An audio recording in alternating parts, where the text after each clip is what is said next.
আমরা under-19 sub খেলেছি, সেখানে আমাদের অনেক অপরচুনিটি তৈরি হয়েছে, বাট আমাদের স্কোরিং লেভেলটা একটু সমস্যা ছিল। আমরা যদি দেখি যে আন্ডার-17 সাপেও শ্রীলঙ্কাতেও আমরা অনেক সুযোগ তৈরি করেছি, কিন্তু গোল কম এসেছে। তো আমরা শামসুল হুদা একাডেমিতে যাওয়ার আগে আমরা 7 সপ্তাহ সময় পেয়েছি, ফিনিশিং নিয়ে আমরা প্রচুর কাজ করেছি। তো এখানে যদি আমরা দেখি যে এই জিনিসটা আপনার আমাদের ছেলেরা মানে খুবই ভালো ভালো গোল করেছে, আমি মনে করি যে এটাই প্রভাব এখানে পড়েছে। আরেকটা কি বলবেন? আবহাওয়া আমরা তো আসলে সবার আগে এখানে সবচেয়ে ভালো দিক যে আমরা স্যারের ইচ্ছাতে আমরা 18 তারিখে আমরা চলে যাই চায়নায়।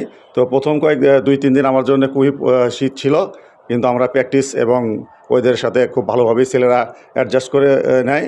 এবং দুপুরের যে ওয়েদারটা ছিল এটা খুব ফাইন ওয়েদার ছিল আমাদের, যেহেতু আমরা শামসুল হুদায় আপনার 11টায় 10টায় 2টায় আমরা ট্রেনিং করেছি, আমাদের জন্য খুব সহায়ক হয়েছে এবং ছেলেরা সেটাই প্রমাণ করেছে এবং প্রত্যেকটা ম্যাচেই ইন্টেন্সিভ ফুটবল খেলেছে 90 minutes. Gold's Gym across 30 plus countries with over 700 plus locations worldwide. Train anywhere, belong everywhere. না, আমাদের আপনার এটার একটা লার্নিং হলো, যেহেতু আমরা আগে এফসি ম্যাচ খেলেছি, আমার এক্সপিরিয়েন্স আপনি জানেন যে আপনার উমেন্স টিমে আমি অনেকগুলাই ফাইনাল রাউন্ডও খেলেছি, সেখানে আমাদের 2 দিন 3 দিন এফসির আপনার শিডিউল থাকে। কিন্তু এইবারই দেখলাম যে আপনার টিমও আপনার 6টা, কিন্তু একদিন পর পর খেলা।